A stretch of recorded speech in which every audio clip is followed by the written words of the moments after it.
Good morning. It's 8:04. The Committee on Judiciary and Civil Jurisprudence will come to order. The clerk will call the roll. Leach, Here. Johnson, Here. Dutton, Here. Moody, Landgraf, Schofield, Gonzalez, Flores, Hayes, LaHood, Dyson, quorum is present. Good morning, members, and good morning to those of you here at the Capitol in attendance and those tuned in online. Just for your planning purposes, if anyone present today here at the Capitol wishes to testify on, for, or against any bill before the committee today, I'd ask that you please register at the kiosks located in the hallways in and around the hearing room here. If you require assistance in registering, you can come up here and ask Cassidy, our committee clerk, or Molly, our assistant committee clerk, who will be out in just a second. Members, we're going to take up new business today. The chair is going to call a formal meeting for tomorrow morning at 9:30 a.m. Where's it going to be? In the Ag Museum to take up and consider pending business, to vote on legislation pending before the committee before we leave for the weekend. Again, that's 9:30 a.m. tomorrow morning in the Ag Museum. With that, let's get to new business. The chair lays out House Bill 1317 and recognizes Representative Schoolcraft to explain the bill. I believe there is a committee substitute, so the chair lays out the committee substitute to House Bill 1317 and recognizes Representative Schoolcraft to explain the bill. Thank you, Mr. Chairman, Madam Vice Chair, members. The Public Education A through F Accountability Rating System was passed by this legislature in 2017. A stated purpose of that bill was to continuously improve student performance toward the goal of ensuring Texas is a national leader in preparing students for post-secondary success. A major benefit of this system is to give our constituents and this legislature a way to judge how our public education system is performing. In 2023, a group of school districts filed a suit against TEA, and they convinced a judge to enjoin public release of the 2022-2023 ratings during the pendency of that trial. That injunction is still in effect. Then in 2024, a group of school districts again filed suit against TEA, and once again the court enjoined release of the accountability ratings for the 2023-2024 school year. That injunction is still in effect. I think it's safe to assume that at some point this year, another suit will be filed to enjoin release of accountability ratings for the 2024-2025 school year. Members, the legislature has said we want these ratings to be calculated and made available to the legislature and to the public. These injunctions and long drawn-out judicial proceedings are preventing that from happening. This bill does not attempt to adjudicate the validity of those suits and does not in any way limit the district's ability to seek redress of the courts. But what this bill does do is provide an expedited process for adjudicating those suits. Section 22A-001 of the Government Code gives the Attorney General authority to petition the Chief Justice of the Supreme Court to convene a special three-judge district court to hear challenges to the finances or operation of the public school system. This bill adds challenges to the accountability rating system to that section of the Government Code. Members, this accountability rating system has the potential to profoundly impact the efficiency and effectiveness of our public education system. There is a compelling public interest in expediting any challenges to this system so that the will of this legislature can be accomplished. I'm happy to answer any questions. Okay, thank you, Representative Schoolcraft. Members, any questions? The chair will show Representative Schofield and Chairman Landgraf present. Representative Schofield. Yeah, Mr. Schoolcraft, I see that you found the three-judge panel. I don't know who created this, but I'll bet whoever argued it on the floor must have been one hell of a legislator. That's all I'm going to say. I'm guessing his initials might have been Schofield. Okay. I agree. That was brilliant. Members, any other questions for the bill's author? Okay. Seeing none, I don't see anyone registered to testify on, for, or against the bill. So let me ask, does anyone want to testify on, for, or against House Bill 1317? Seeing none, the chair recognizes Representative Schoolcraft to close on the bill. Thank you, Mr. Chairman. Members, I close. I think I will not ask for local consent. Thank you. I think that's probably a good idea. Members, any other questions? Yes, Representative Dyson? No? Okay. Thank you, Representative Schoolcraft. The chair will withdraw the committee substitute to House Bill 1317 and leave House Bill 1317 pending at this time. The chair now lays out House Bill 3353 and recognizes Representative Diallo to explain the bill. I believe there's a committee substitute to this bill as well, so the chair lays out the committee substitute to House Bill 3353 and recognizes Representative Diallo to explain the committee substitute. Good morning. Good morning. Thank you, Mr. Chairman. Members, under current law, contractors working on highways, roads, and streets are protected from liability if they are in compliance with contract terms, but this protection is limited to contractors working on Texas Department of Transportation TxDOT projects. These protections do not extend to other government work or contractors working on traffic safety or traffic management systems like wrong-way detection systems, smart signals, or warning signage. What this bill does is this kind of closes that gap between TxDOT type work and work for other municipalities, counties, toll roads, et cetera, government type work. And this closes that gap to where if a contractor is in material compliance with the contract documents as provided, that it would have a shield or some assistance defense from liability if it is in material compliance with that contract. This said, this bill also applies to work that includes installation and design of that type of road work. That's the crux of this bill. I thank you for letting me lay it out. There are some witnesses here to testify and can answer questions. I reserve the right to close, and I'm happy to answer any questions. Members, any questions for the bill's author? All right, thank you, Representative Diallo. There are two witnesses who've registered to testify. I'm going to call you both at the same time. The chair calls Lee Parsley and Laura Tamez.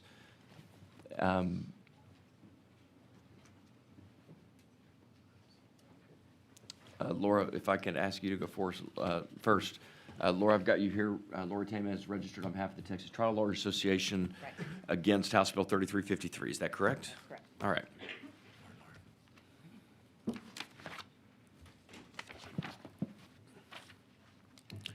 Go ahead when you're ready. Laura, you first. Okay, perfect. Yep. Thank you, Mr. Chairman, members of the committee, Madam Vice Chair. My name is Laura Tamez, and I'm a past president of the Texas Trial Lawyers Association. I'm here on their behalf and individually testifying respectfully against the bill. I want to start by thanking Representative De Ayala for visiting with us about the concerns and encouraging us to visit with stakeholders to make this a good policy for Texas. And so we're in ongoing conversations about that and how to make this bill better. I do want to point out that these are private contractors who do not have a contract with TxDOT. And why is that important? Because currently 97.002 is very narrow in scope when it is going to extend immunity or sovereign immunity to a non-governmental unit or agency. So when this was created in 2003, it was because these were TxDOT contracts, and anybody who's prosecuted or defended a case where there's TxDOT contract, what happens is it's thousands of pages, and the contractor who either constructs or repairs the highway has no discretion to go outside of that contract. There is mandatory compliance. They usually have an engineer from TxDOT grading their paper, making sure they have compliance. They cannot go outside of these thousands of pages of project manual, specification, safety manual. So this was created as policy. Look, if there is a flaw in the contract or specs that are designed by TxDOT, the contractor has no discretion to veer from the contract. Therefore, that sovereign immunity is extended It's called derivative immunity. So because Texas, if we look at the policy, is the state with the highest number of work zone fatalities. We're aware of one that just happened in Austin where there were fatalities with an 18-wheeler in a construction zone. And the problem with that particular case is the National Transportation Safety Board is looking at the control devices that were in place and doing an investigation to see if perhaps it was the design that is a cause or a contributing cause to the crash. So this would limit private contractors or give them blanket immunity, if you will, where there will not be a jury trial because they have a contract with a governmental unit anywhere in the state. 254 counties, 1,200 cities. It extends it to that, and it extricates TxDOT from the language. So it wouldn't be a contract that you've got to comply with. The Supreme Court has recently spoken on this, and the Supreme Court was very clear that sovereign immunity does not extend to private companies exercising independent discretion.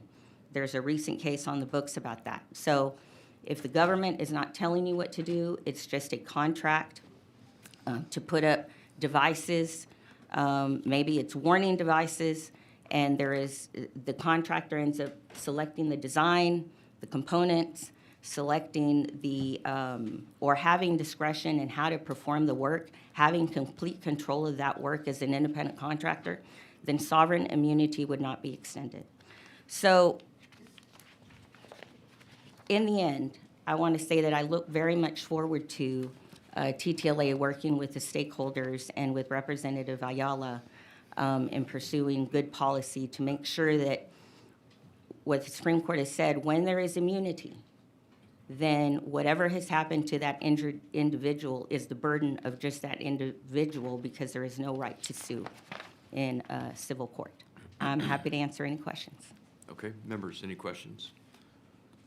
Okay, thank you for your testimony. The chair recognizes Lee Parsley on behalf of Texans for Lawsuit Reform registered for the bill. Is that correct? Correct. Good morning, Chairman Leach. Lee Parsley for TLR. We're in favor of the bill. As a general rule, we have supported legislation over the years that does what this bill does, which is to say when you are following the standards the government sets out for you and doing something, and those standards are designed to protect society in general, that you should have some protection in that circumstance.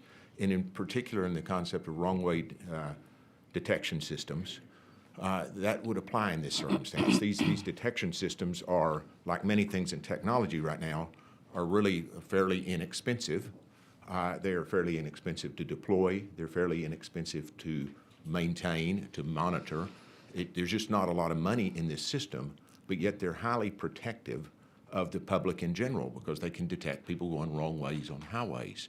And so if you're installing those and you're maintaining them and they're doing what they're supposed to do, they're not perfect, but they can be quite protective. And so the opposite of this is if you don't grant some protection for these companies who do this and don't make a lot of money at it, then they just won't do wrong-way detection systems. The liability will outstrip the value.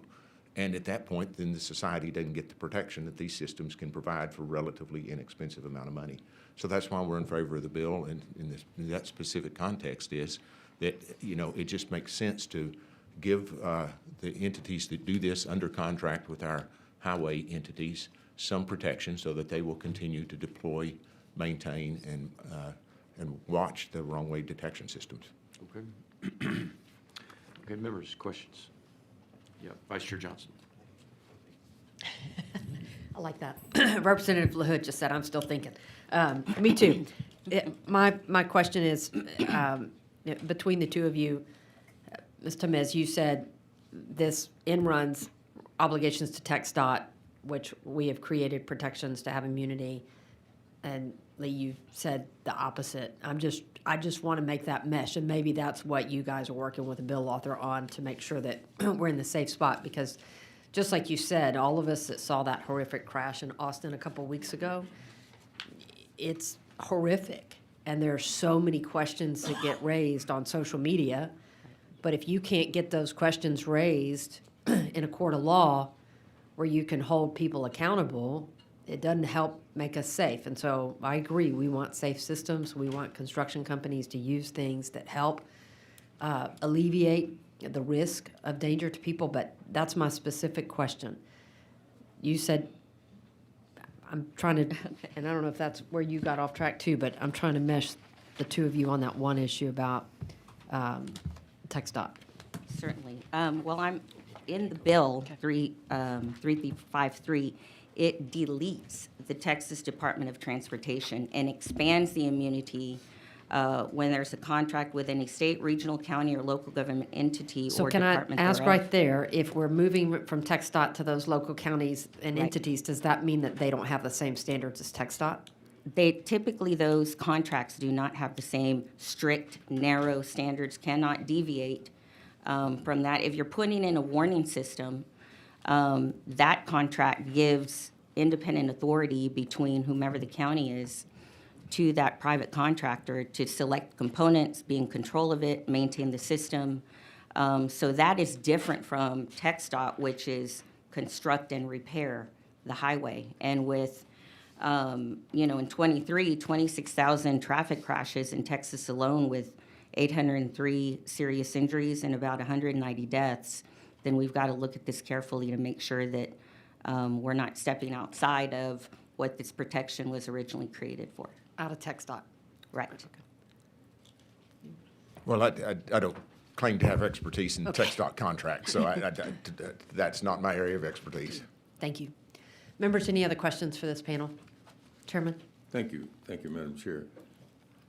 When I read this bill, the thing that jumps out at me first is this a solution that's worse than the problem?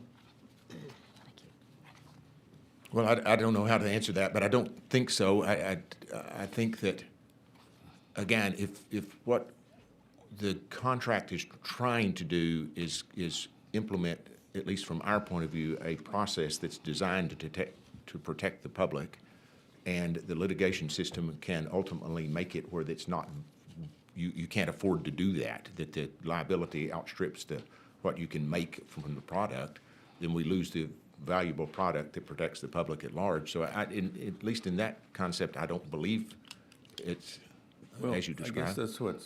that's what's kind of going around.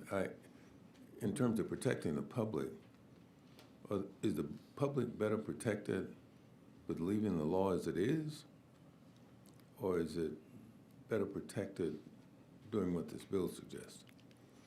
Well, respectfully, Chairman Dutton, I think that's your decision. I just have an I just opinion wanted about to know that. your opinion. I figured you had one. Yeah, well, my opinion is that in this context, it's, if you're asked to do something, you contract to do something, and you are doing it, and it's protecting the public, and that's what you've been asked to do, even as a private contractor, and it's a valuable service that is protective to the public, I think it's worthwhile to give them protection from the liability that would shut down that protection. Yes, I think it's a trade you should make, is my honest But answer does to this you. bill go beyond that in terms of providing, the protection you're talking about? Because it seems to me that this bill expands the universe to the point where it goes beyond what you were suggesting that it should include. Madam Chair. All right, thank you. Chairman, are you done? Thank you. Representative Flores? So I want to just make sure I'm understanding correctly. You're saying that in contracts, you have contractors who are in no way working under TxDOT's authority or contracted with them or following their standards are being extended the immunity, the sovereign immunity of the state, when there's no relationship with them or TxDOT, and in this particular works. Right. Is that correct? It would be a contract between a governmental unit that is not TxDOT. So Right. it can be city, county, highway authority, any arm of government that enjoys the sovereign immunity would be extended outside of a TxDOT contract. So it's very different standards, what you're saying, because the independent contractors have a lot more leeway than the TxDOT standards, et cetera, so. Right. The key word is discretion. If the private contractor has discretion in how they are going to construct, repair, install, select components, design, as opposed to a local government, then this bill would extend immunity to that. Thank you. So may I, just for a second, just to Certainly. make sure we're all clear about that, of course, governmental immunity is enjoyed by the state, and the TxDOT being part of the state, it gets, it gets sovereign immunity.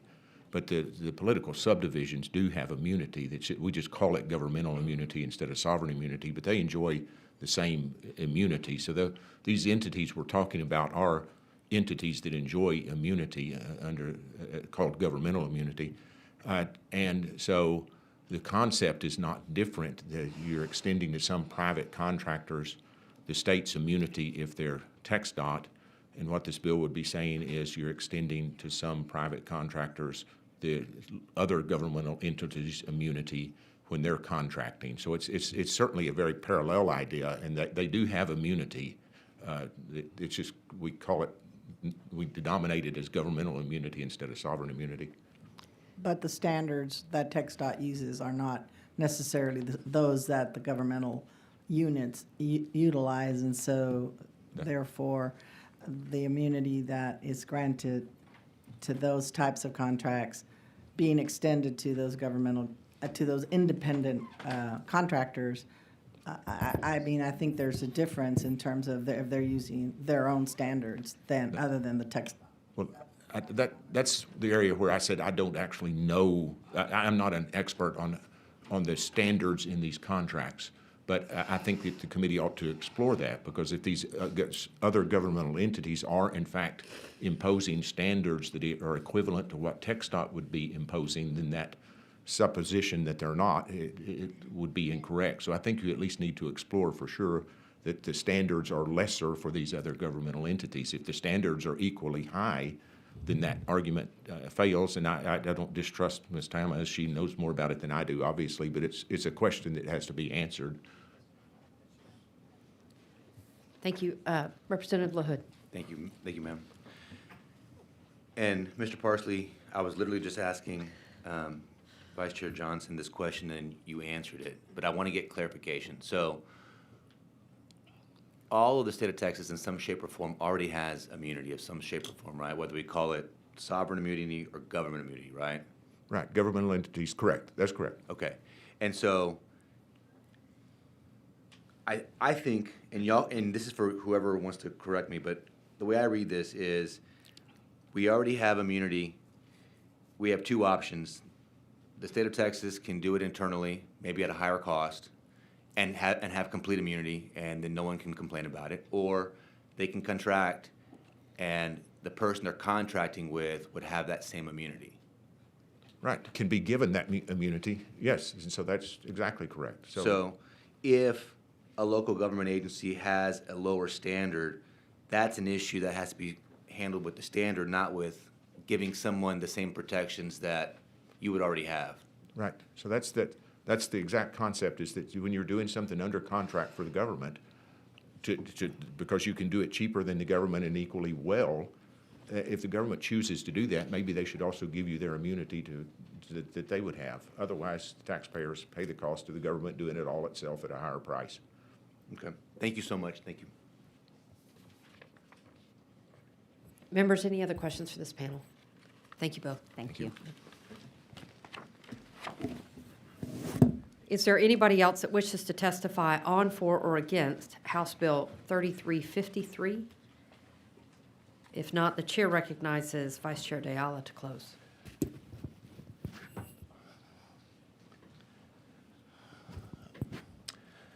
Thank you. Let me try to respond to some of these questions. We have a contract, and the current law is it deals with TxDOT and their contract. So when TxDOT says, "Hey, I want you to do this, this, this, you're gonna put this many of those here, and this many of this here, you're gonna do this way, and you comply with the contract, then you have a defense from liability if something wrong should happen. This does not change discretion. If the contractor has discretion to do this, this, this, and that, then like as the Supreme Court has already upheld, that would still apply here. What this bill is doing is saying, hey, we have this system in place in the tech stock context that has immunity. We're just taking it and applying to municipalities, counties, toll roads that enter into the same types of contracts with their contractors to do this work. So this isn't a new novel thing, it's just expanding it the same way you would with TxDOT. Now we can talk about the TxDOT contract, and the contract itself is what's going to provide or determine whether there is a legal protection here or not. It's not the type of immunity of the government entity that's contracting for it. So I wanted to clarify that this is something that we've seen in law, and we've seen it here for a period of time. And it just says it's working pretty good here. Let's have it work elsewhere. And I think it's just good for contracting, good for reining in costs. And I'll just kind of leave it there. With that, I'm happy to answer any questions, and I close. Chairman Dutton. Thank you. So if this bill passes, you would expect the cost to go down? Well, I would think that if you go into any kind of contract, knowing that your financial risks are less or limited, you provide for that in your contract when there's a competitive market in the marketplace. I would think so. So you would expect the cost of these contracts to decline in some manner? I think the market would place that potential liability risk, their insurance costs, that sort of thing, into what it needs to contract for any good or service. Do you know a case where that's happened? Where we don't have this in law now, so I don't have any anecdotal instances, but I think generally we see that where costs of things go down when the cost of the supplier of the good or service goes down. Well, I was thinking more in terms of expanding,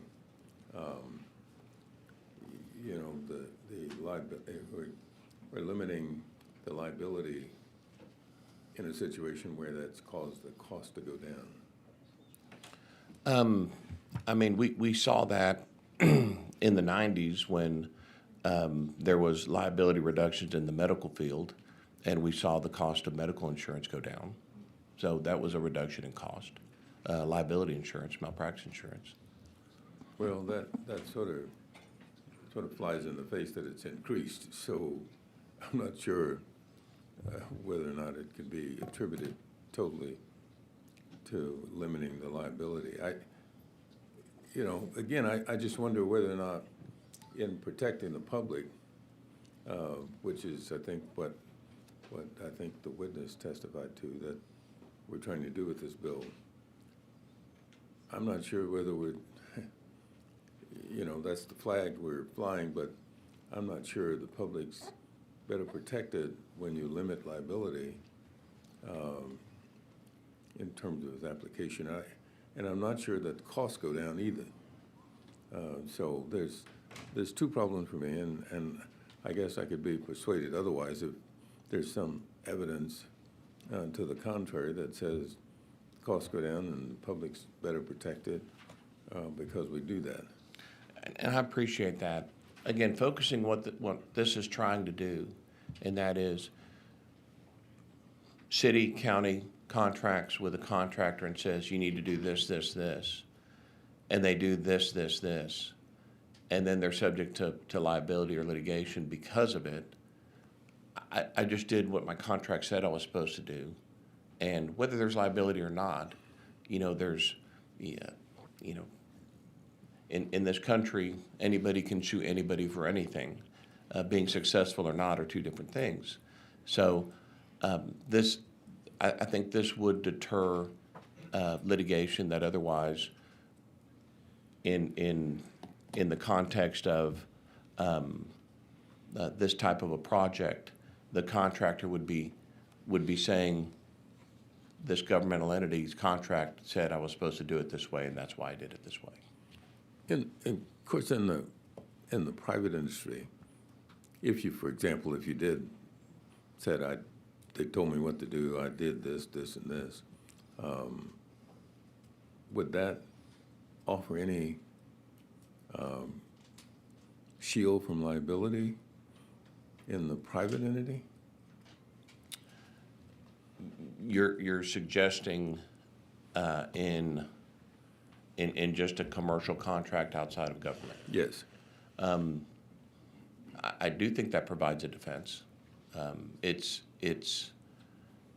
a, for practitioners, it's a less clear defense. Well, and the reason I ask is for example, a situation was that a guy built one of these patio barbecue pits, and the company did it for, gave him the specs, but the manufacturer said you had to create vents, but the specs he got from his contractor didn't specify vents, and so he didn't build vents, and somebody got injured.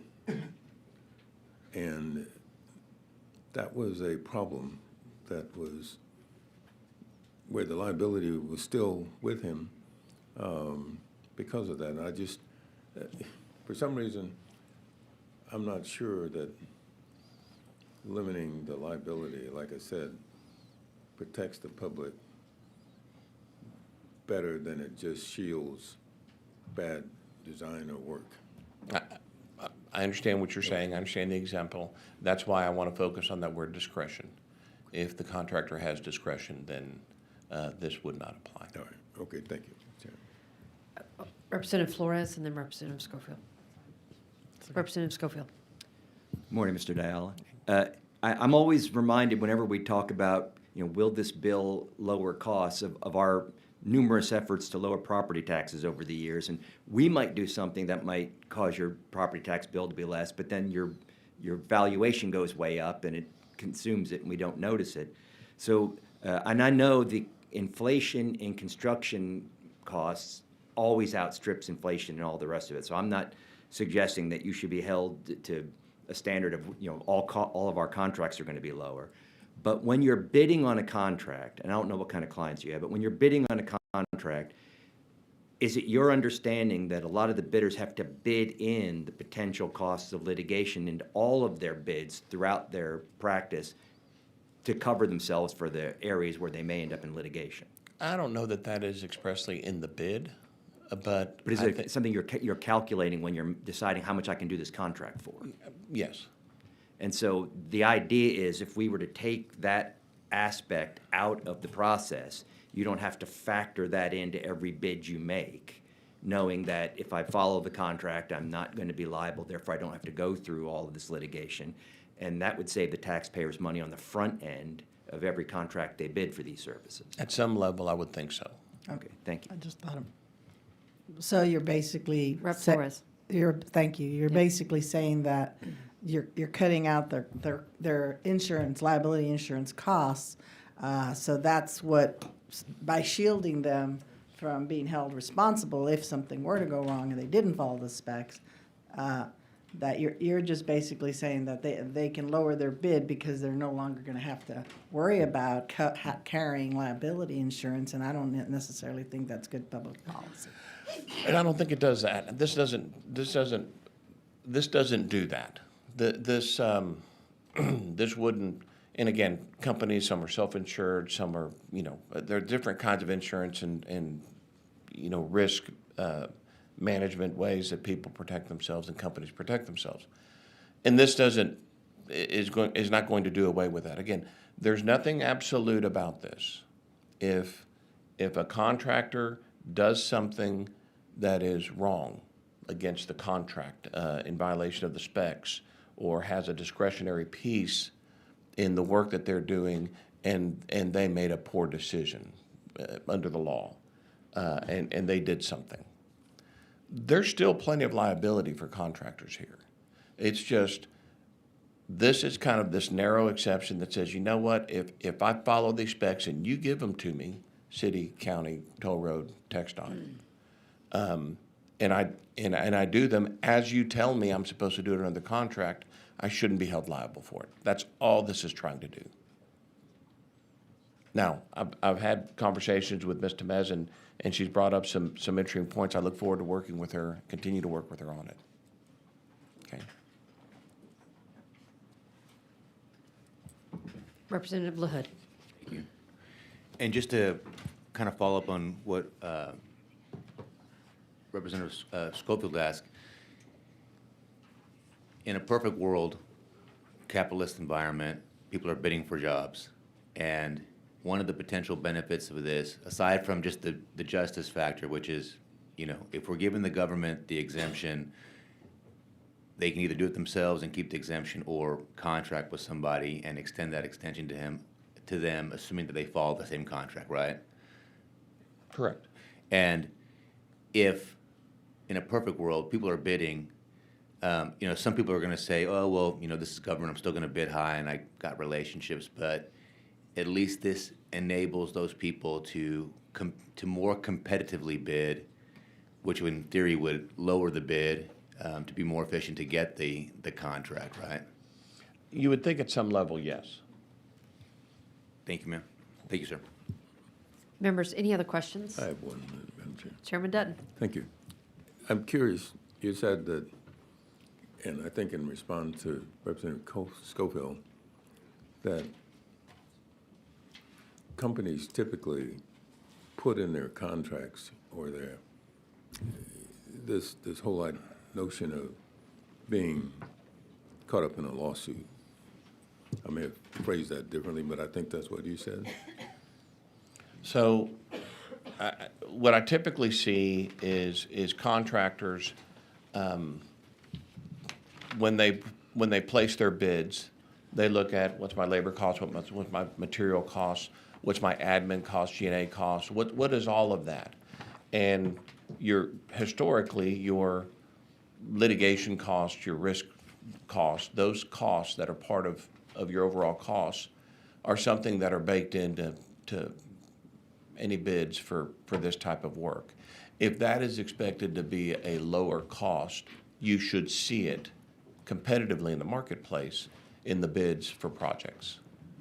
Well, I was just curious about, do you have an idea what what that cost is? I do not. I'm sorry. It's something, but what it is, I can't. I don't know. And so that would mean we wouldn't know what to expect in terms of a reduction in cost either, right? But I also think generally in the marketplace when you have, and let's just put for companies that are not self-insured and they have third-party insurance, when you have a marketplace that's more defined and predictable in mitigating or measuring risk, that also brings in competition. That also reduces cost.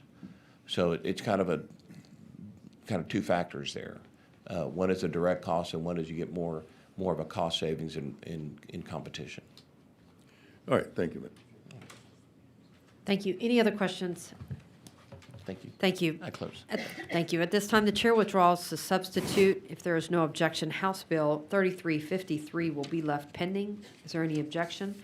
Chair hears none, and House Bill 3353 is left pending.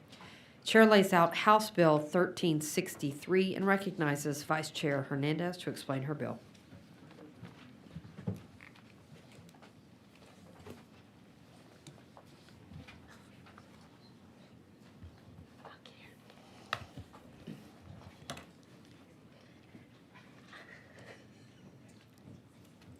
Good morning. Thank you, Madam Chair.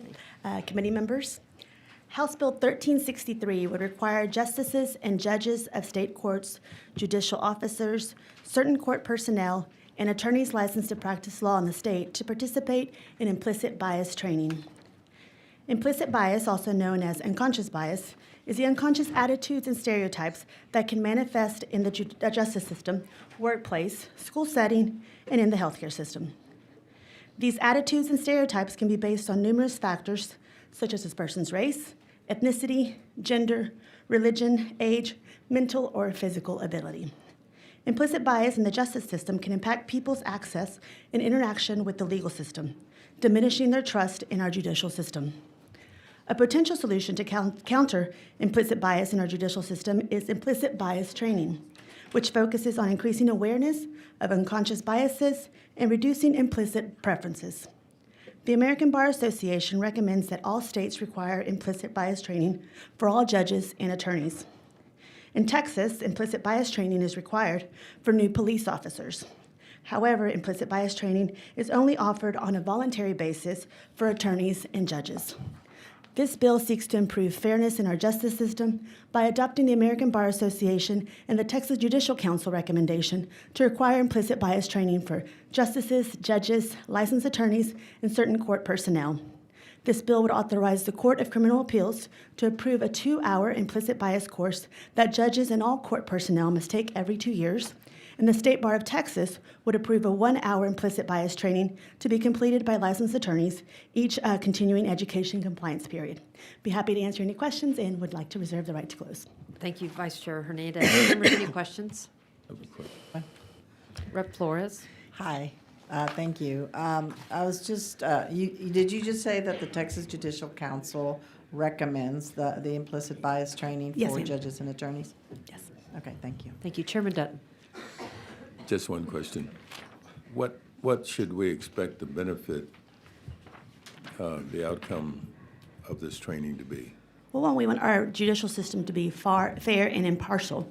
And so I think sometimes we may not believe that we carry these implicit biases. And so being exposed to that information may teach us something about ourselves and the way that we view the system. This is especially important for our judges and our bench to make sure that they're aware of the same.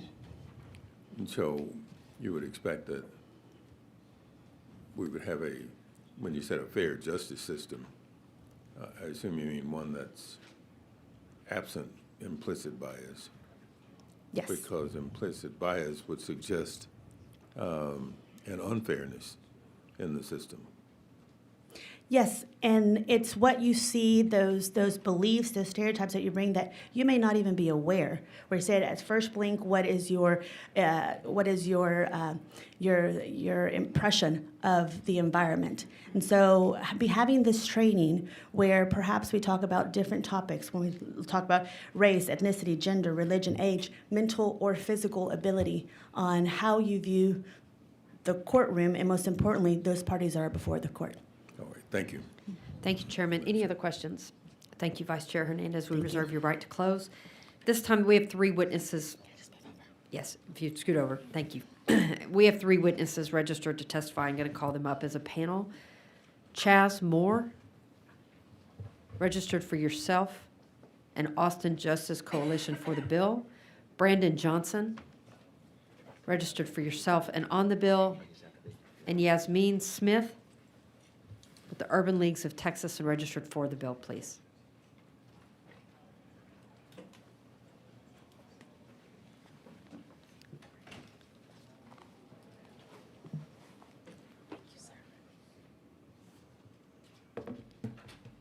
Thank you all. Mr. Moore, again, I show you as Chaz Moore, registered for yourself and the Austin Justice Coalition, and you are for the bill. Is that correct? I am, yep, for it. You may proceed. And also, I'm passing around a letter of support from Judge Cliff Brown. He's the presiding judge over the 147th District Court. But anyways, good morning, Chairperson Leach, in your absence, and Vice Chair Madam. My name is Chaz Moore, and I'm the organizing director and founder of the Austin Justice Coalition, a community-driven organization dedicated to advancing justice and equity in Texas. I stand before you today to express my support for House Bill 1363 because at its core, the bill is about fairness, accountability, and restoring some public trust in our judicial system. We often speak of justice as blind, but the reality is that judges, like all of us, are shaped by experiences, societal norms, and ingrained biases that can unknowingly influence their decision-making. House Bill 1363 acknowledges this reality and offers a solution, ensuring that judges receive structured, research-backed training to identify and mitigate bias in their rulings. This need for legislation is clear. Studies consistently demonstrate that implicit biases affect judicial decisions. Research has found that identical cases, male defendants are sentenced more harshly than female defendants, and mothers are more likely than fathers to be granted custody modifications. If justice is to be truly impartial, it cannot be swayed by the unconscious bias that all humans carry. Bias training for judges is not a radical concept. 11 states, including California, and I know how we feel about California and Texas, New York and Washington also already require attorneys to undergo bias training as part of maintaining their law licenses. Yet in Texas, those with the most power in the courtroom, judges, are not held to the same standard. Why should we accept less of the very individuals entrusted with upholding the rule of law? Opponents of this bill may argue that the influence of implicit bias on judicial rulings is minimal, but even small biases, when multiplied across thousands of cases, lead to systemic disparities that erode faith in the courts. Communities of color, low-income defendants, and other historically marginalized groups disproportionately bear the brunt of these disparities. House Bill 1363 is not about vilifying judges. It's about equipping them with the tools to uphold justice more effectively. When judges recognize and address bias, they strengthen the very foundation of our legal system. Texans deserve a judiciary that is truly impartial, and this bill takes a necessary step in that direction. I urge this committee to stand on the right side of history and pass House Bill 63 out of committee. Thank you for your time and consideration. And also, Rep. Moody, good to see you, man. I'm just a fan. Just want to say that on the record. Thank you, Mr. Moore. Mr. Brandon Johnson, I show you as self and on the bill. I was just going to invite if he wants to say any other nice things about me. It's some days I need that, so I appreciate it. Well, you know, in fairness, I think you all do. You know, I don't think you all get enough credit for being away from your families and friends in this very dark and gloomy building 5 months out of year, and listen to as many people as you can. So, but you just stand out because you often try to pass legislation that I like. So. I'm going to keep trying. Thank you, Mr. Moore. Mr. Johnson, Brandon Johnson, I show you as registered for yourself, and you are on the bill. Is that correct? Yes, and I'd like Proceed. to change that to be for the bill. Give us just a moment, please.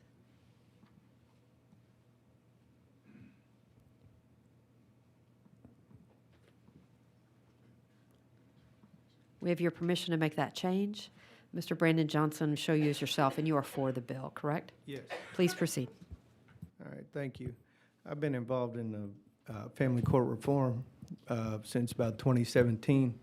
There's an extreme bias in the courts against men, fathers in particular, and I would say minorities, and repeat offenders.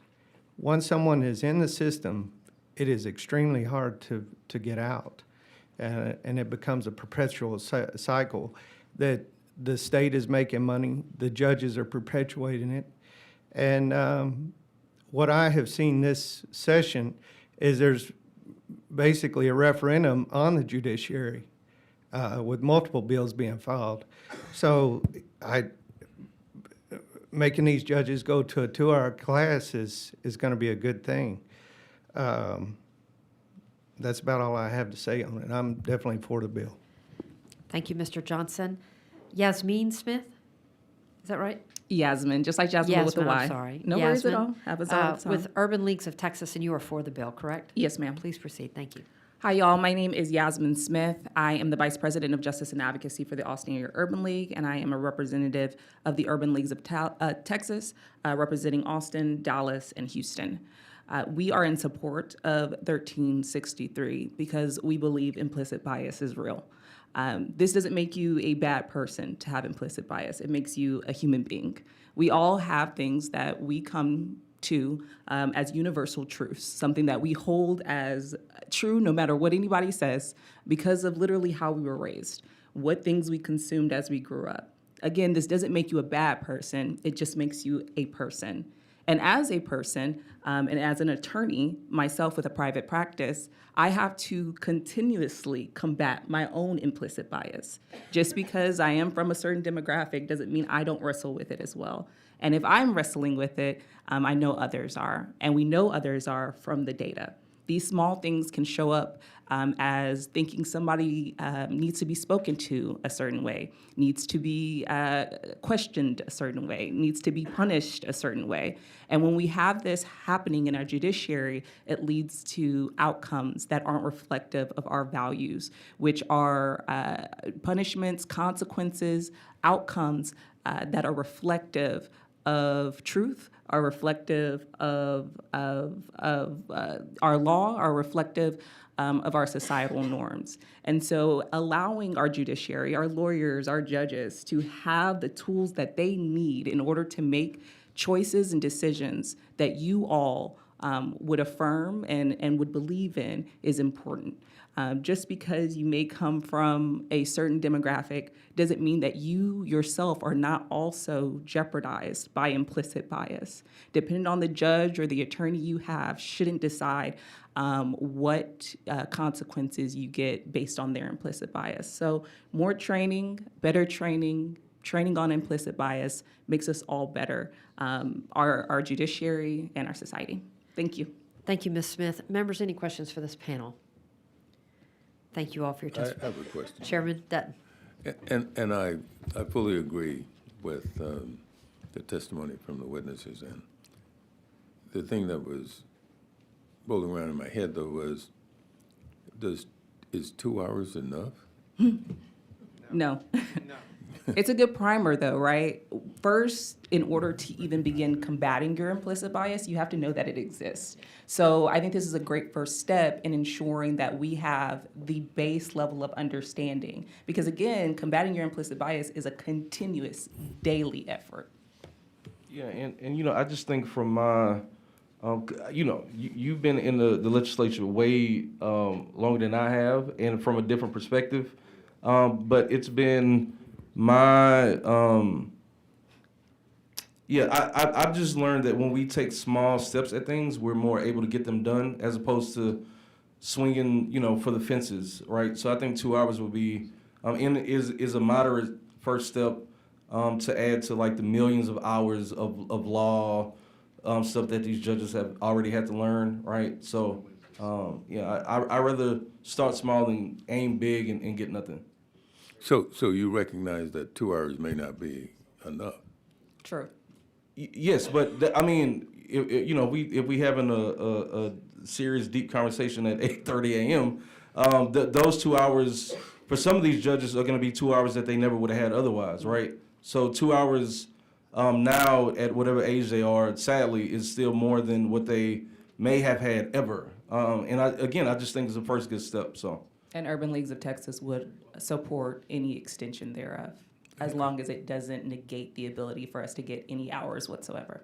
Yeah, because, you know, if we want to amend this to do 10, 20 hours, let's do that. But if that means that we're going to have opposition that's against that, and then we don't have a good piece of legislation at all, to me, that doesn't make sense. But, you know. I second. Yeah, whatever y'all can drum up with that we can support and we can get everybody behind, because this should be a bipartisan support. And I know when we start raising numbers and raising limits, that's when lines start to get drawn.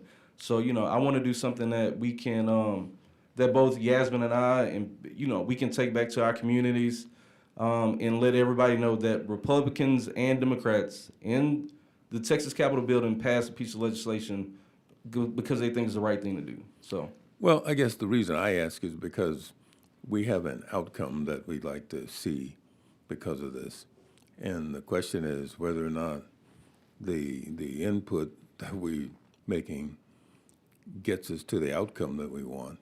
And if you all are comfortable with 2 hours or 1 hour, whatever it is, I think that's fine. But I just want us to be conscious that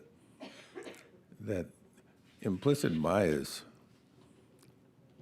didn't occur within 2 hours. Mm-hmm. And most of the time, that's a lifetime dilemma, and 2 hours of training simply, in corporate America, we do something like this. They have we had a course where the guy comes in and he says, "Look, I'm going to give you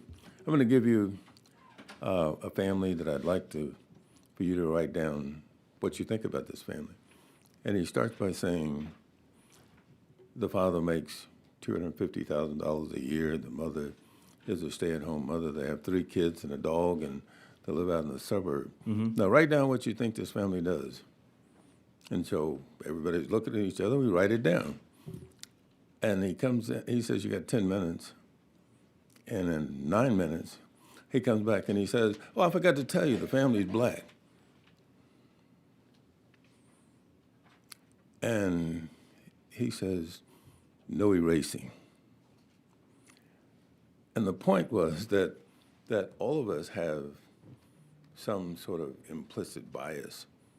And in order to eliminate it, I guess is what I'm saying, and I'm not criticizing the bill, I'm just saying that if we want an outcome to be certain, within a certain playing field, we ought to make sure that we have the input that we need. Yes, ma'am. One small modification to that point that could be made is on page 4, line 23. We're having it every 2 years. We could up that to every year, ensuring that they come back to this place and then build upon that. So that next legislative season, we can expand the hours. But I'm also in agreement that we want something passed in this front this year. Yeah, and I'll just add this, because again, something Yasmin said, something we've all said. Everybody has implicit bias, like for sure. And in regards to the timing, I think starting with 2 hours for a judge, because judges, they work around the clock, most of them, and I think we also have to consider that it's different strokes for different folks, right? Like, take Archie Bunker from All in the Family, right? Like, it took however many seasons of that show for Archie Bunker to realize that all black people wasn't bad, even though I would argue that I don't think Archie was racist. I just think he also had implicit bias, right? But some people like me, I think my mentor is in the room, Kathy Mitchell. It's like a white lady, cool looking in the back somewhere, like a bob cut. And I have to admit, I had implicit bias about white people before I came to Austin, because I'm from Houston, Texas, where, you could go a full week without seeing white people if you wanted to.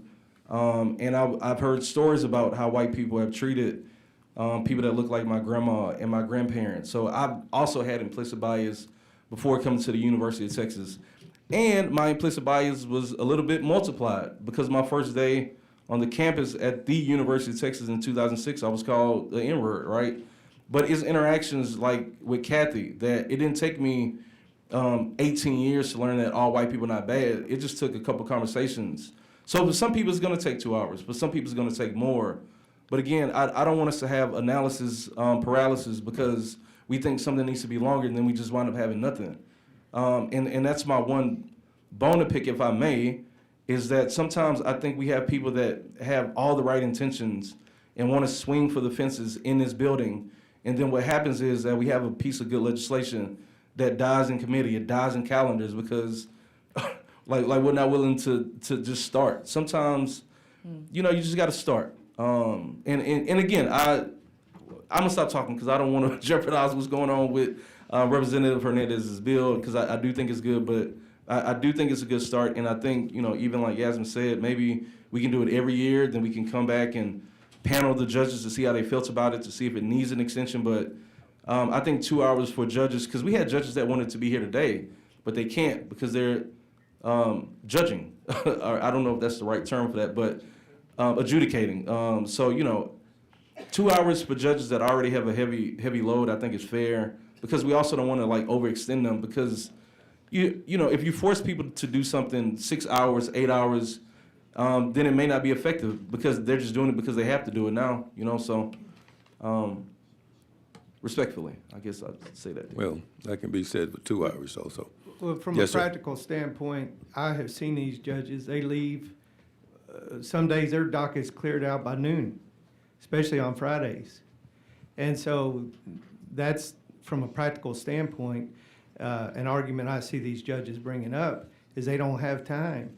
But now, a lot of these programs are, on some type of a module application. It's not like they're having to drive and go somewhere. They're just sitting at their desk, or they can do it at home. But I think it goes along with the theme of this legislature that these judges need to be more accountable.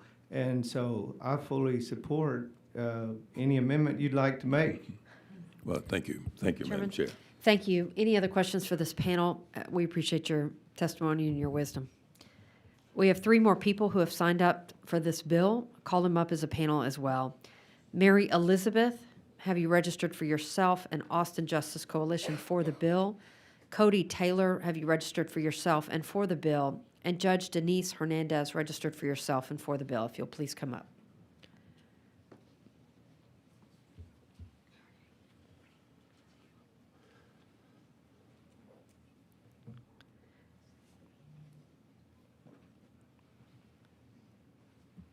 I'm missing somebody. There she is. Thank you so much. Good morning. Judge Denise Hernandez? Yes. I show you for yourself and for the bill. You may proceed. Thank you. Good morning, Chairman, Vice Chair, and members of the committee. Thank you so much for your time. My name is Denise Hernandez. I'm the presiding judge of County Court at Law Number 6 here in Travis County, Texas. Prior to becoming a judge, I practiced criminal law for 10+ years. But I also helped develop and I coordinated training on implicit bias and unconscious bias.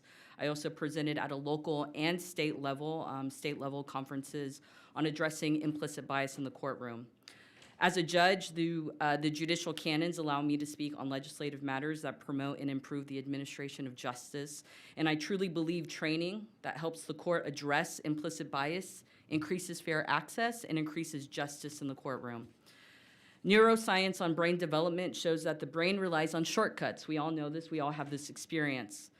We use what we've learned growing up in our environment, our past experience, to help us make quick decisions, quick assumptions about who to trust, how to behave, how to show up in space, and what to say. Every second, our brain is receiving over 11 million bits of information. However, our conscious mind is only processing 4 bits of information per second. That means the majority of the information that we are receiving in the world is processed through our unconscious mind. Having our unconscious mind process information is helpful, especially in emergency situations, and it does have an unconscious impact. Our unconscious processing can lead to implicit bias, unfair assumptions, and stereotyping. The existence of implicit bias doesn't go away when you enter into a courtroom. We're all human. We all have unconscious bias. It's a natural part of our human existence. Acknowledging our unconscious bias and taking time to reflect on assumptions we make about people is the first step to reducing the impact of implicit bias. Studies have shown that acknowledgement and awareness is key to preventing the impact in the courtroom. This is important for so many reasons, but most importantly because the U.S. Constitution guarantees that a person in the United States is entitled to a fair and impartial trial. As a result, many jurisdictions have started to increase training on implicit bias for judges, attorneys, and jurors. Now, in order for judges and attorneys to properly address implicit bias as it shows up in the courtroom, we have to have consistent training, because this is the topic we're discussing in voir dire, in jury selection. We see the same concept in the current requirement for family violence training for judges. Judges are required to have family violence training, and this is to address and learn the nuances of family violence. It's essentially implicit bias training, helping judges understand the complexity of family violence, decrease false assumptions about family violence, while also teaching judges how to create a more trauma-informed courtroom. Passing this bill will ensure that lawyers and judges have the information and tools to increase the administration of justice, and therefore I encourage the committee to pass the bill I'm happy to take any questions, but thank you for the time. Thank you so much. Please let the record reflect that Speaker Pro Tem Moody is also here. Cody Taylor, have you for yourself, and you are for the bill, correct? Yes. You may Good proceed. morning. Thank you, Madam Chair. To the words that you just spoke, absolutely, 100% in the family court. I think you're going to hear this running theme across the Senate and the House about parental rights, not just so in education. It's not stamped in just one or the other. It's stamped across the board. So I'm going to speak for the bill. Absolutely think it's something. In the 90s, I believe the Supreme Court passed a bill or put in a regulation that every new attorney that received their license was required for 4 hours of professionalism or ethics training within 12 months. So if we're telling new licensees, state licensed attorneys, that they receive 4 hours, in the world that judges live in, they see multiple cases, and attorneys, also court staff, they see multiple cases come across their desk yearly without question that some of these automatically strike a nerve, or they automatically think this is going to be an open and shut case. And then once they get in the weeds of it, then it turns into something that it's completely not. In family court, this happens daily.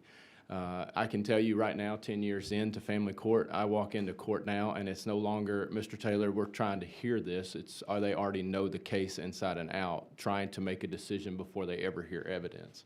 Bias happens daily inside of these courtrooms based off the fact that it's perceived in a term that mothers are the nurturers and fathers are the providers, and that's the way they perceive it from there on out. Then you have to be proven that you're more than that, especially on the father's side. So for this to absolutely run its course, I think 2 hours per year would be the starting point for any judge that's doing this for a tenured period of time. So thank you for bringing this bill. Thank you. Mary Elizabeth, show you for yourself, Austin Justice Coalition, and you are for the bill. I've decided not to testify, but I'm very much for the bill. All right. Thank you. Members, any questions of this panel? Thank you all again for your testimony. Thank you. Is there anyone else here who wishes to testify on, for, or against House Bill 1363? If not, the chair recognizes Vice Chair Hernandez to close on House Bill 1363. Thank you, Madam Chair and members, for your time this morning. Speaker Moody, it's always great to see you. Be happy to answer any questions and would respectfully ask for your favorable consideration. And I close. Members, any questions? Okay. Thank you so much, Vice you. Chair Hernandez. If there's no objection, House Bill 1363 will be left pending. Hearing no objection, the chair hears none, and House Bill 1363 is left pending.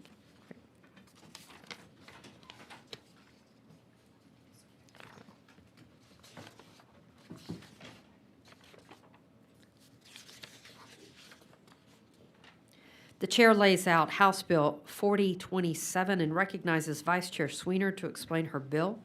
We do have a committee substitute. Would you like to go ahead and take up the substitute? Sure. Thank you. Thank you, Vice Chair John. Oh, And the chair offers up committee substitute to House Bill 4027, and the chair recognizes Vice Chair Sweener to explain the substitute. thank you, Chair. Thank you, members of the Committee on Judiciary and Civil Jurisprudence, for the opportunity to present this bill. I have to be honest, y'all, I've heard some stories about this committee, so I'd like to remind y'all I'm not a lawyer until this fall. So please give me a little bit of grace. But Sounds like implicit bias. Yeah. This CSHB 4027 seeks to create a mechanism for survivors of family violence and abusive conduct to protect themselves from further victimization through legal abuse. Legal abuse is when an abuser files lawsuits designed to drag the victim into court. For those of you who are knowledgeable about domestic violence, what an abuser often wants is more access to the victim. And unfortunately, our legal system can provide that access. So this piece of legislation does two things. It directs the Texas Supreme Court to create rules to create a new motion to dismiss process, specifically for when there is a finding that the lawsuit is being brought primarily for the purpose of furthering abusive conduct and family violence. This dismissal process would mimic our current 91A rule, but be specific to a finding by clear and convincing evidence that the lawsuit was brought for the purpose of furthering abuse. If a defendant was successful in this motion to dismiss, they would be able to recover attorney's fees. The hope is that this would create a deterrent to bringing frivolous lawsuits specifically to harass a victim of abuse. The second thing this bill does is create a similar process within our Rule 202 process, which allows for some pre-lawsuit discovery. There have actually been incidents of people using the Rule 202 discovery process to try and further abuse. There were some notable cases that were noted by San Antonio JAG of a sexual assault alleged perpetrator using Rule 202 discovery process to get access to their victim outside of the normal criminal investigatory process. So what this portion would do is allow somebody on the receiving end of one of these Rule 202 petitions to be able to say, no, this is being brought for the purposes of abuse, and allow a judge to, if they made a finding that the discovery process was being initiated for the purposes of furthering abuse, to deny that petition. So members, legal abuse is something we don't talk about as often, but it is a way that our court systems can be used for ill. And I request your favorable consideration of this measure to try and prevent it. Thank you, Vice Chair Zwiener. Members, any questions? Great. We do have one witness on your bill. We'll reserve your right to close. And the chair calls Brandon Johnson.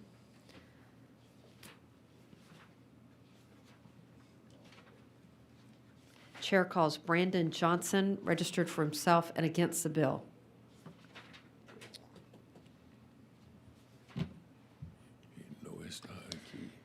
All right. Are there any other witnesses to wish to testify on, for, or against House Bill 4027? Okay. Vice Chair Zwiener, we recognize you to close. Thank you, members, for not asking me to drill down into clear and convincing evidence standard versus others. I close. All right. I have a question, Madam Chair. Oh. Chair Dutton, way to go. I was too. Thank you. Chair Dutton. The way the bill is written, it says, if an allegation of family violence is made to the court in connection with a petition. So the way this would work is all a person would have to do is stand up and say to the court that they believe the petition was filed like it was. They wouldn't have to have any. They wouldn't have to have made any prior complaints or anything. They could just make that allegation. If somebody who was a respondent to one of those petitions claimed that they believed domestic violence was a reason, that would trigger the court doing their fact-finding. But to actually be able to deny the petition under this section, the trial court would have to find by clear and convincing evidence that this was for an abusive purpose. Well, I guess the thing that worried me most was,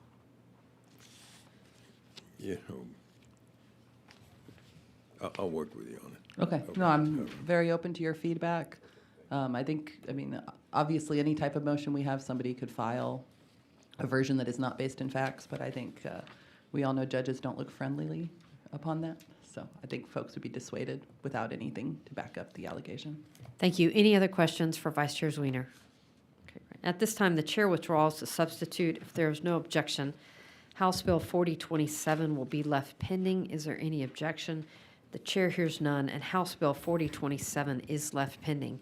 The chair lays out House Bill 1664 and recognizes Vice Chair Morales to explain his bill.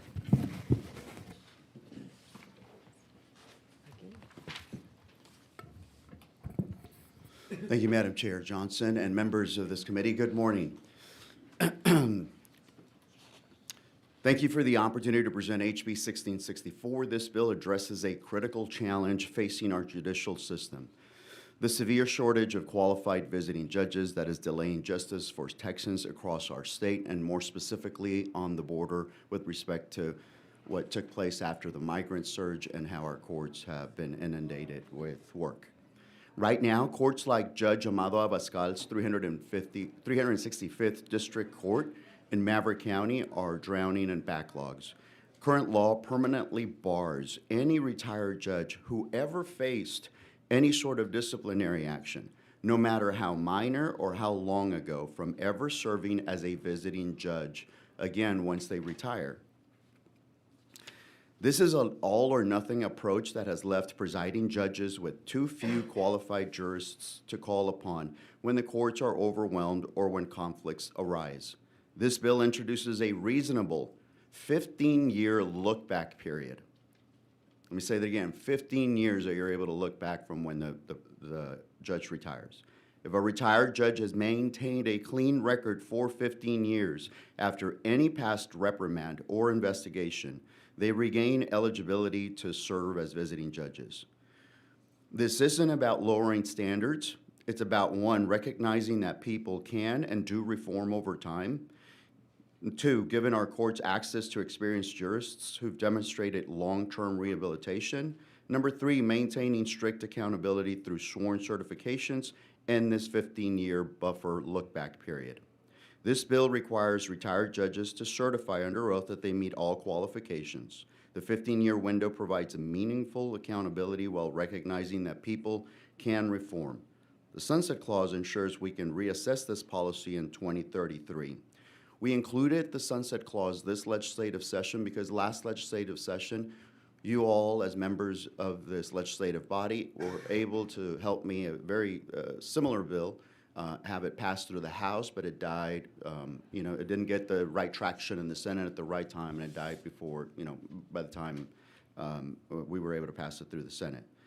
So, and that is why, from visiting with some of the folks over in the Senate, they asked us to consider that sunset provision so that it wouldn't just be completely open-ended as well. So, Chairman and members, HB 1664 offers measured, responsible solution to get our courts moving again without compromising judicial integrity. I'd be happy to address any questions. I believe there may have been one witness from what my staff was telling me. Okay, thank you, And I reserve my Representative. right to close. Members, Chairman. any questions for the bill's author? Okay, thanks. You've got one witness who's registered to testify on the bill. The chair calls Brandon Johnson. Hey, you can stay there.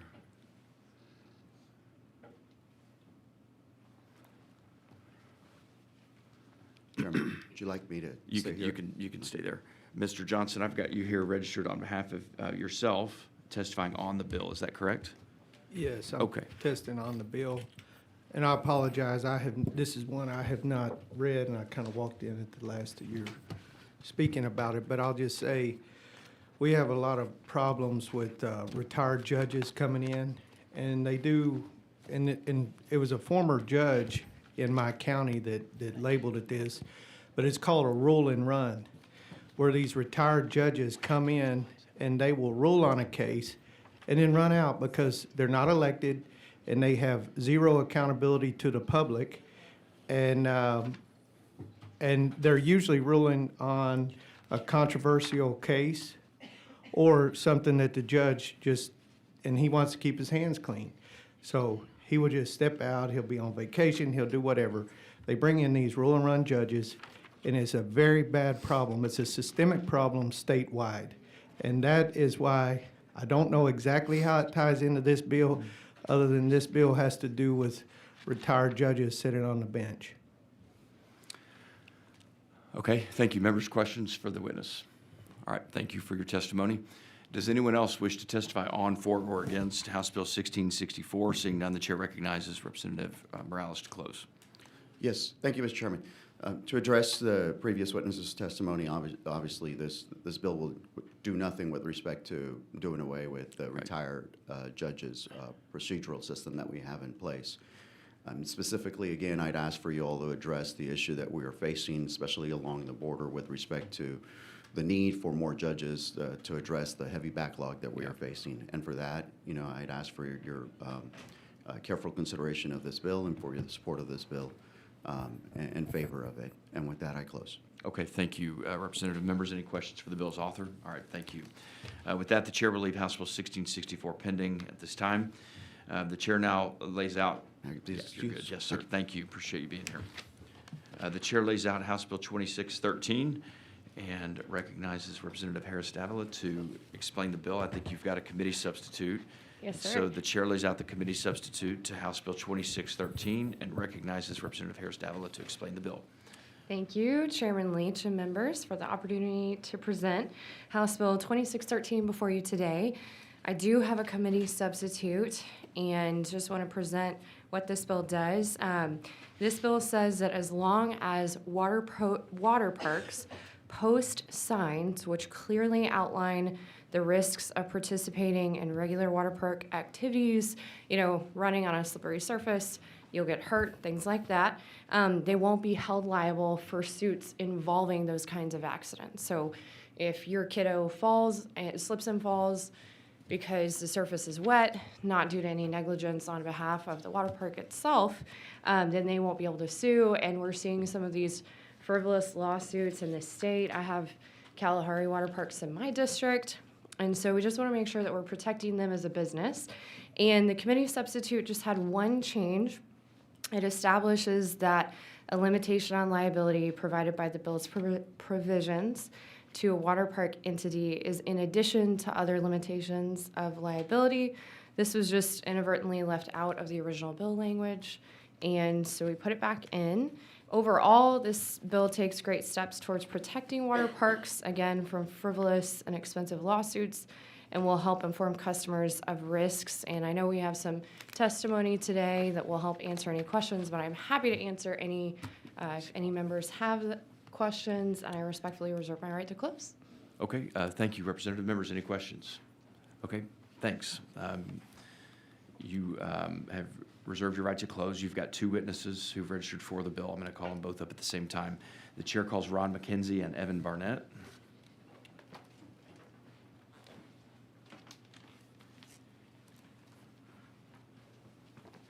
Mr. McKenzie?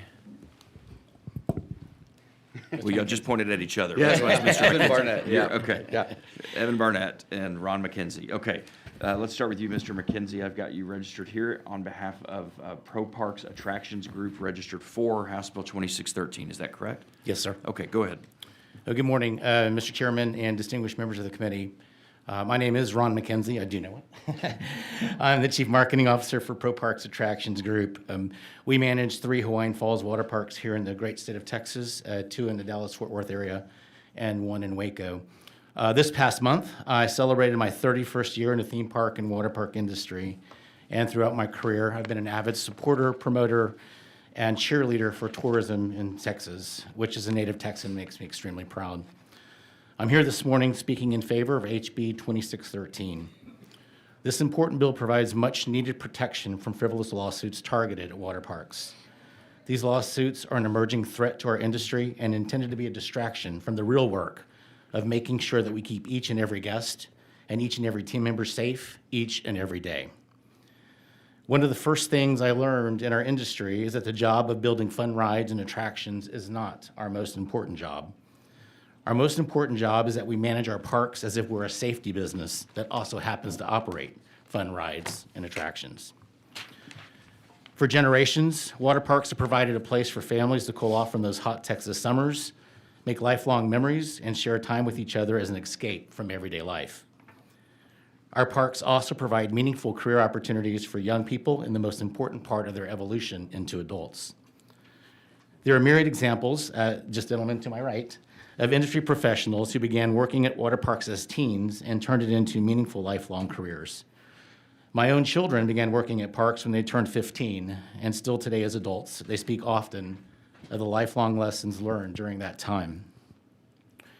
Frivolous nuisance lawsuits threaten our ability to provide these important memories for families and could potentially impact our ability to provide meaningful career opportunities for our youth. These lawsuits play no role in making our parks safer. In fact, the rising cost of insurance of these lawsuits of this nature seriously threaten the long-term viability and future of certain water parks. potentially robbing communities from those treasured gathering spaces. I fear that without this much-needed legislation in the future, some operators may have to make the difficult decision to no longer operate. I leave you with one last comment. And it's a comment and a thought that I've had my entire career. Our most sacred promise in our industry is to make our guests and team members safe, keep them safe each and every day. And that will continue to be our most important job. Safety is our passion, and it always will be. Thank you for allowing some time this morning to speak on this important legislation. Thank you for your consideration, and thank you for the great service you do to the great state of Texas. Thank you, Mr. McKenzie. Appreciate your testimony. Members, any questions for the witness? All right, thank you. Yes, Speaker Moody. Not really a question, more of a request, and I can talk to the representative as well. If y'all have court data on these suits, I'd like to see what's going on, where it's going on, what it looks like. I mean, we can speak in these generalities about this number of lawsuits or this threat on insurance, but I'd like to get my arms around exactly what that problem looks like in the courts. So not something you need to do today, but something that we can kind of follow up on, if you don't mind. Certainly. Thank you. I'd like to see that as And well. we've got city-run ones out in El Paso and also private parks in El Paso that obviously could be impacted by this. I just want to check in on it. Thanks. Yep, thank you. Members, any other questions for the witness? Yes, Chairman Dutton. Thank you. I assume you have lots of people coming to your water park, right? Yes, sir. And they speak all different languages, correct? Yes, sir. So what language would you put this limited liability in? I mean, what language would you put it in? Typically, we do most of the signage in English, and because we have a large Spanish-speaking population, it would typically be in English and Spanish. And so under the bill, you would put it in at least those two languages? Yes, sir. And we already have a very robust restriction signage package in place, so the signage portion of this is not anything new. Okay, so that's not new, but what would be new to you would be to limit the liability in this bill. To limit the liability and make sure that, that the restriction signs that are posted are not a part of the legislation or the litigation that occurs. So a invitee couldn't argue that, or some lawyer argue that the language that you put it in, I don't speak that language, I don't know what it means, and so I'm just trying to figure out how to make this work, and whether or not there ought to be something that gets at how you structure the language so that it gets you where you want to get to. And I'm not sure how to do that, but I'll work with the author and see if we can come up with something. Thank you, Mr. Chairman. Yeah, thank you. Good questions. Members, any other questions for the witness? All right, thank you. The chair calls Evan Barnett. Evan, I've got you here on behalf of, is it the Pyatt Group? Yep. Okay, registered for the bill, is that correct? Yes, sir. All right, go ahead. Hi, Mr. Chairman and members of the committee. Let's talk water parks. My name is Evan Barnett, and I serve as the president of Typhoon Texas Water Parks with locations in Houston and Austin. I'm here to speak in strong support of HB 2613, which proposes essential protection for water parks from frivolous lawsuits. Water parks operate in a dynamic environment centered around physical activity and recreation. With that comes a degree of inherent risk. Similar to other recreational activities like skiing, ziplining, climbing, these risks are understood and accepted by guests seeking active, memorable experiences. Our job as operators, mitigate these risks on the best of our ability through safety measures, training, signage, and constant supervision. Unfortunately, we're seeing an increase in frivolous legal claims. Claims not rooted in negligence or wrongdoing, but in the reality that active experiences sometimes involve incidents. Let me share a few real-world examples. A guest sues over slipping on clearly marked wet surfaces near a pool despite all signage and maintenance protocols being in place. A guest sustains minor injury from going headfirst down a body slide, ignoring verbal instructions and posted safety signs, going feet first. These claims often lack legal merit, but that doesn't make them inexpensive. Legal defense costs, insurance deductibles, the ripple effects of premiums can range from $10,000 to over $100,000 per case. On top of that, we face reputational harm, lost productivity, and long-term challenges of affordability.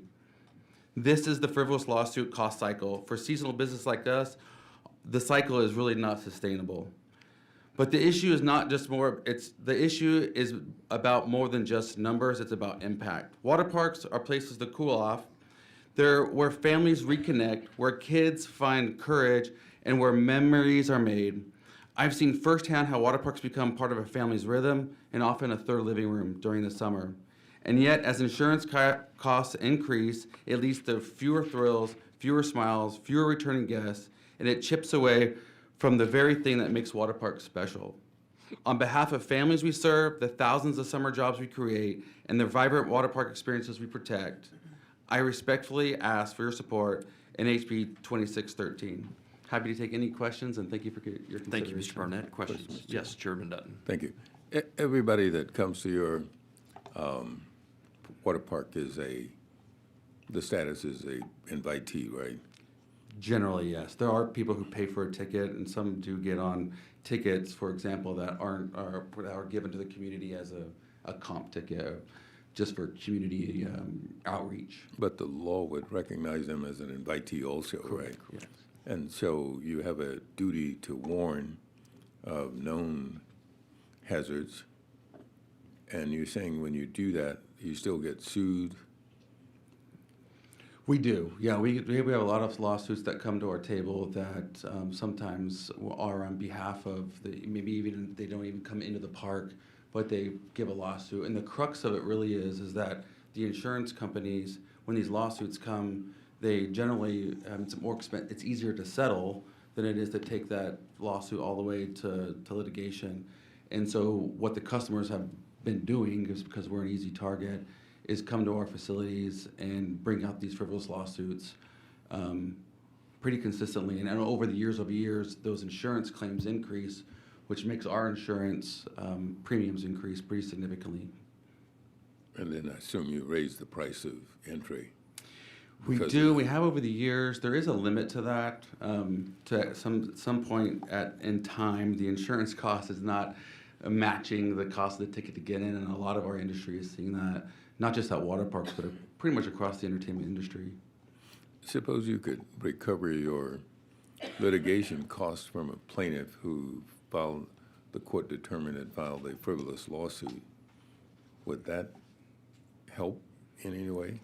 I think it would certainly help. We need to break that cycle where if we define what a frivolous lawsuit is where there's no merit, meaning they sometimes they weren't even in our park, or it's an adult going down a kid ride when it's clearly not supposed to be for adults, items like that. If we could somehow create a barrier to entry into that area, yes, we may be able to mitigate that plaintiff that dollar somehow, but they're coming in such droves that we have not seen that in real life. And I would say, too, that it's not just the cost of the litigation, it's also the cost of the insurance as a result of these rising number of lawsuits and things that are filed against the park. So it's really sure where the cost pressure comes from for the parks. Okay. Thank you, Mr. Chairman. All right. Thank you, Chairman. Members, any other questions for the witnesses? All right. Thank you both. Appreciate you being here. Does anyone else wish to testify on for or against House Bill 2613? Seeing none, the chair recognizes Representative Harris Davila to close on the bill. Thank you. And I know we need to wrap up to get to the floor soon, but I wanted to just go through the limited liability piece real quick, just so you guys have a picture of what we're not exempting in this. So this section doesn't limit liability for an injury that's caused by the water park's negligence. I had said that in the beginning with regard to safety of the water park activity or participant. It doesn't limit liability for a potentially dangerous condition at the water park of which the water park entity knew or reasonably should have known, or the water park entity's failure to train or improper training of an employee of the water park entity actively involved in the water park or that activity, or of course intentionality caused by the water park entity. So I'm happy to work on that language if anybody wants to make that a little bit tighter or anything like that. And then Chairman Dutton, to your point on the language, all the bill says is that it only specifies the language that has to be in the warning. So if you'd like us to tweak that and maybe, say in a language of the, top 3 participants at a water park, something like that, happy to talk with you about it. And if any members have any other questions. I think you got a question from Yes, Representative LaHood. absolutely. I just want to concur what Chairman Dutton said.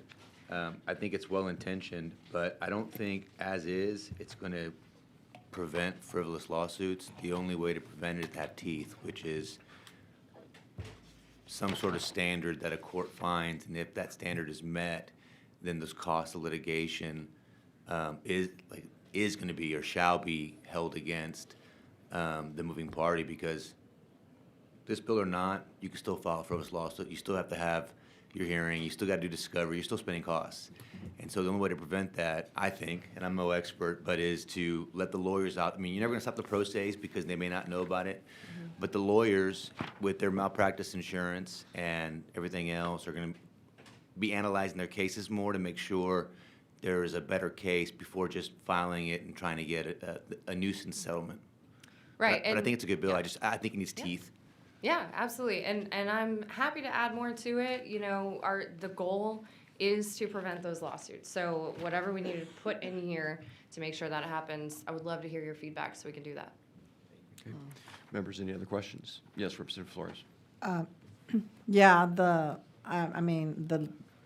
warning could be maybe a little clearer. I would agree with Representative Dutton. Is that what he said? But I think maybe more reader friendly, or for the general public to consume, as opposed to, so much legalese or whatever. I think it would just be a little bit more. If there's a way to do that, it might be helpful.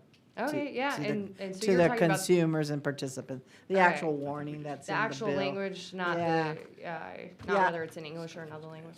Yeah, just, Okay. I think just to make sure that it's more clear. My Yeah. opinion, thank you. Okay, great. members, any other questions? All right, thank you, Representative. The chair will withdraw the committee substitute to House Bill 2613 and leave House Bill 2613 pending at this time. Members, I have 3 non-substantive bills that are typically passed out of this committee every session. They're typically code cleanup bills that we have Ledge Counsel here as a witness for. I would like to try to rattle through these over the next 10 minutes before we go to the floor, so that Ledge Counsel can get out of here and go work on what we need them working on. If the chair would, if the committee would oblige me to do these pretty quickly, let me do so. The chair lays out House Bill 1610, and if Jeff Guidry and Jeff Archer will go ahead and come up and on the panel here, we can roll pretty quickly. The chair lays out House Bill 1610. By Chairman Leach. There is a committee substitute to House Bill 1610, and so the chair lays out that committee substitute. Members, House Bill 16 is a proposed, House Bill 1610 is a proposed non-substantive revision of several limited portions of the Code of Criminal Procedure. The Texas Legislative Council, following the recommendations of the House Select Committee on Criminal Procedure Reform appointed during the 83rd Legislature, is revising these limited portions of the Code of Criminal Procedure as part of the ongoing statutory mandate on the Legislative Council to reorganize and restructure the law to add clarity, to make it more accessible, understandable, and usable to practitioners and other members of the public. Such legislation was proposed and enacted by the 84th, 85th, 86th, and 88th legislatures. This bill revises Chapters 5, 9, 49, and 50 of the Code of Criminal Procedure. Chapter 5 of the Code of Criminal Procedure relates to preventing, investigating, and prosecuting family violence. Chapter 9 of the Code of Criminal Procedure relates to trades, businesses, and occupations injurious to public health. Chapter 49 of the Code of Criminal Procedure relates to death inquests, and Chapter 50 of the Code of Criminal Procedure relates to fire inquest. The Legislative Council's Legal Division staff have taken meticulous steps to ensure that the proposed code chapters make no substantive changes to the law. The council contacted interested persons and distributed preliminary drafts to this bill to those persons for their review and comments. The council staff considered all comments and proposed modifications received. Members, are there any questions for the bill's author? Yes, Representative Schofield. I just have one. There's no, as always in one of these codifications, there's no underlining or striking. Will at least one of these gentlemen be able to swear to us under oath that there is no substantive So- changes? so, That's my only question. Members, for are all there any three bills. questions for the bill's author? Okay, if not, we're going to move to testimony. The chair recognizes Jeff Guidry from the Texas Legislative Council testifying for the bill. Is that correct? That's correct. Okay, go ahead. Can you answer Representative may I- Schofield's? Okay, let me. may I suggest that he- Hold on. Hold on. Let me recognize both of you. The chair recognizes Jeff Guidry testifying for the bill. Is that correct? That's On correct. behalf of the Legislative Council. On behalf of And the council, chair yeah. also recognizes Jeff Archer, the Executive Director of the Texas Legislative Council, on the bill. Is that correct? Correct. Okay, go ahead, Mr. Archer. Yes, I am Jeff Archer, Executive Director of the Legislative Council. I appreciate all of your attention on this important institutional matter. It's pretty boring to read. These are pretty essential to the long-term organization and readability and usability of the statutes of any jurisdiction, whether it's a city's municipal code or the USC statutes, United States statutes. I just wanted to correct, I think Jeff Guidry meant to register on the bill. Okay. Apologies. Well, then let me ask Mr. Guidry. Please. Mr. Guidry, so Mr. Archer, you're registered on the bill, I am, correct? yes. Mr. Guidry, I've got you here registered on behalf of the Legislative Council for the bill. Do you want to change your position to on the bill? Yes, that is just my inept use of the witness registration system. Okay, you're registered on the bill. Representative Schofield. And this is my sole question I'm going to ask you on all three bills. And Jeff, I meant to call you before, and I accidentally put the note to call you for Thursday rather than Tuesday, so I apologize. Thank you. My only question is, you all know, obviously, the legislature has to pass these. We don't really get to review them, and there are supposed to be non-substantive codifications. And my only question is, whichever one of you drafted or was responsible for the drafting, you're going to tell us under oath that there are no substantive revisions of the law in this bill. Is that correct? That is correct. That's my only question. Thank you. Chairman Yes. Dutton. And that includes the repealers also. Correct. The repealers are repealing the codified law, so it's rewritten with new numbering. The Code of Criminal Procedure project is an interesting one. For decades, the code needed updating. It's got large blocks of text without headings, inconsistencies within chapters. It was really impossible to do it as a whole project, just too complex and too many controversies. So in her wisdom, I think it was Chair Riddle years ago recommended doing it piece by piece, and we've continued that practice. So we've taken these smaller bites of chapters so you can circulate them to the interested parties better and spend more time on them.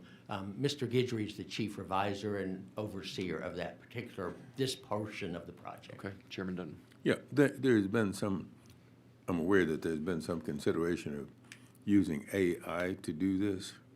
Is that something you all did? No, it's just not there yet. Okay. We test it constantly. We have an IS group looking at it as well as testing within all our divisions. When it gets to a point that's helpful, we will certainly incorporate that into our work. All right, okay. And please coordinate with this committee when you do so. That's a great Absolutely. question, That Chairman may Dutton. be Thank you. several years away, of Absolutely. course. Members, any other questions for the witnesses? Okay. Does anyone else wish to testify? Y'all sit tight. Does anyone else wish to testify on, for, or against House Bill 1610? Seeing none, the chair closes on House Bill 1610 if there are no questions. Okay, and the chair will leave House Bill 16, the chair will withdraw the committee substitute to House Bill 1610. Thank you. And we'll leave House Bill 1610 pending at this time. The chair now lays out House Bill 1615. Members, House Bill 1615 is the 11th bill in the Legislative Council's ongoing project to codify the local laws that govern special districts in this state. The first bill was enacted during the 78th regular legislative session in 2003. The bill adds 5 new chapters to the Special District Local Laws Code, 1 Navigation District, 2 River Authorities, 1 Water Control and Improvement District, and 1 Water Improvement District, with each chapter codifying all of the local laws that govern a particular special district. Eventually, each local law that governs a special district will be codified in the Special District Local Laws Code and will be readily accessible to the public. Today, the law governing many special districts can only be reliably located in multiple volumes of the session laws. The Legislative Council's draft position, just like all the other non-substantive codification bills, have been very careful and taken meticulous steps to ensure that this is done appropriately and correctly. Members, are there any questions for the bill's author? All right, if not, the chair recognizes Jeff Archer. Jeff, I've got you here on behalf of the Legislative Council on the bill. Is that correct? Correct. Okay, go ahead. And I just thought I'd reiterate what you said. This codification of the individual local laws is extremely helpful. Sometimes the only people that know the set of laws that governs them is the board or the secretary or the treasurer of the particular water district or the lawyer that works for them. This way, it puts all their laws together in one place, reorganizes them, gives them readable captions, and so on. So, for example, in some cases, some river authorities have 30 bills over the years that have amended their original law, and they're not collected in any one place. So this is an ongoing project. I think we're getting close to being done with it over the, in the next few years, but it's very important to, but if it doesn't affect, it's district by district, so Yeah, it doesn't sure. affect most of your Sure, Representative Schofield. districts. Hi, I recognize we've had some, when we first started this, we had water districts from 1910 that weren't codified and they were in the session laws. I appreciate that. Understanding that we're moving them to the code, are either of you gentlemen willing to testify under oath that this is a non-substantive recodification and all we've done is take those current laws and put them in the code? Mr. Archer's the only witness on this bill, and You're so the I'm only going to Yes, ask Mr. absolutely. Guidry We work meticulously to achieve that goal. There's an internal process, and then there's outreach. Especially with these special districts, we can work very closely with the stakeholders in that case. And so we don't include them in the bill until they've also signed off that it's not substantive. Thank you very much. All right. Thank you, Mr. Archer. Members, any other questions for these witnesses? Does anyone else wish to testify on, for, or against House Bill 1615? All right, seeing none, the chair will close and will withdraw House Bill 1615 and leave House Bill 1615 pending at this time. Let me knock this last one out, members, so Leg Council can get back to work. The chair lays out House Bill 1620. Members, House Bill 1620 is a representation of work performed by the Legislative Council over the course of the interim as part of its duties relating to continuing statutory revision. A general code update bill is prepared each interim to non-substantively codify laws that should be included in previously enacted codes, to appropriately renumber or reletter duplicate official citations, to correct enacted codes to conform the codes to the source law from which they were deprived, and to revise codes or parts of codes enacted during the preceding legislative session to incorporate enactments of that session. The story's the same on this one, members. Are there any questions for me? If not, the chair recognizes Jeff Archer and Sean Harrison. Is Mr. Harrison here? Yeah, Okay. he doesn't need to. Got to go appear, quick, but- fellas, so Yeah. thank you. I just want to point Hang out, on, Mr. because Archer. of the way. Hang on, Mr. Sorry. Archer. You should be a pro at this. Sorry. The chair recognizes Jeff Archer on behalf of the Legislative Council on the bill. Is that correct? Correct. And Mr. Sean Harrison from the Texas Legislative Council on the bill as well. Is that correct? Yes. All right, go ahead. So excuse me for Go- trying no, to that's fine. Go rush ahead. through, trying You're to follow your directions. This bill is, of all our code bills each session, the must-pass bill. Because of the way Texas enacts hundreds of bills, thousands of bills in a very short period, they don't take each other into account. So there are many, many statutes that don't have the proper cross-references, amend the same law 3 different ways, and add the same chapter numbers and section numbers. For example, the highways and the license plates that keep getting added, those numbers are not always in sequence. They may overlap and have the same number. So if you look through this bill, you will see it's basically 100 pages of cleaning things up. There's no substantive changes. But if a bill added 3 peace officers to the peace officer list and amended one of those items, Sure. it incorporates them all and numbers them sequentially. Okay, thank you, members. Representative Schofield. Yeah, again, Mr. Archer, you're testifying to us under oath that this 213-page bill is a non-substantive codification of current law. To the best of our ability, yes. Thank you very much. Mr. Harrison, go ahead. Do you have any testimony to offer? Yes, it's a non-substantive cleanup bill addressing the issues that Jeff described that are created by legislation in the preceding session. So Okay. renumbering, similar non-substantive changes. Okay. Members, any questions for this witness as well? All right, thank you both. You do great work. We thank you and appreciate thank you Lauren being as here. well for Thank helping you. us out. Yeah. Members, are there any questions for the bill's author? Does anyone else wish to testify on for or against House Bill 1620? Seeing none, the chair will close on House Bill 1620 and leave House Bill 1620 pending at this time. Members, the chair moves that the committee stand in recess until final adjournment, recess of the House, or during bill referral if permission is granted. Is there objection? Hearing none, the motion prevails and the committee stands in recess.